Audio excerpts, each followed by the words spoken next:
பெரிய தாழையில் கடலில் 1.5 டன் எடையுள்ள கொம்பு திரிக்கை மீனை பிடித்த 2 பேர் மீது வனத்துறையினர் வழக்கு பதிவு. வீடியோ சமூக வலைதளங்களில் வைரலான நிலையில் சிக்கினர். தூத்துக்குடி மாவட்டம் சாத்தான்குளம் அருகே உள்ள பெரிய தாழை மீனவ கிராமத்தில் 600க்கும் மேற்பட்ட ஃபைபர் படகில் மீன்பிடிக்க செல்வது வழக்கம். இந்த நிலையில் கடந்த 20ஆம் தேதி வழக்கம் போல் மீன்பிடிக்க கடலுக்கு சென்றுள்ளனர். ஜோசப் என்ற மீனவரின் வலையில் 1 டன் எடையுள்ள கொம்பு வைத்த திரிக்கை மீன் சிக்கியது. இந்த நிலையில் வலையுடன் ஃபைபர் படகில் கயிறு கட்டி அந்த மீனை கடற்கரை ஓரத்திற்கு கொண்டு வந்தனர்.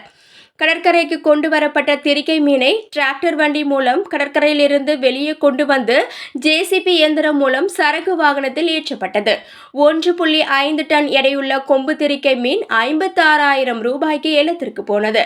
இந்த திரிக்கை மீனை கடற்கரையிலிருந்து எடுத்து வந்த காட்சிகள் சமூக வலைதளங்களில் வைரலானது.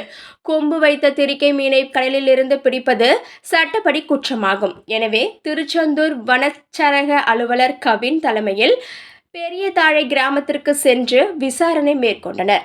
விசாரணையை தொடர்ந்து திரிக்கை மீனை பிடித்த ஜோசப் மற்றும் அகனல் ஆகிய இருவர் மீது வனத்துறையினர் வழக்கு பதிவு செய்து இருவரையும் தேடி வருகின்றனர்.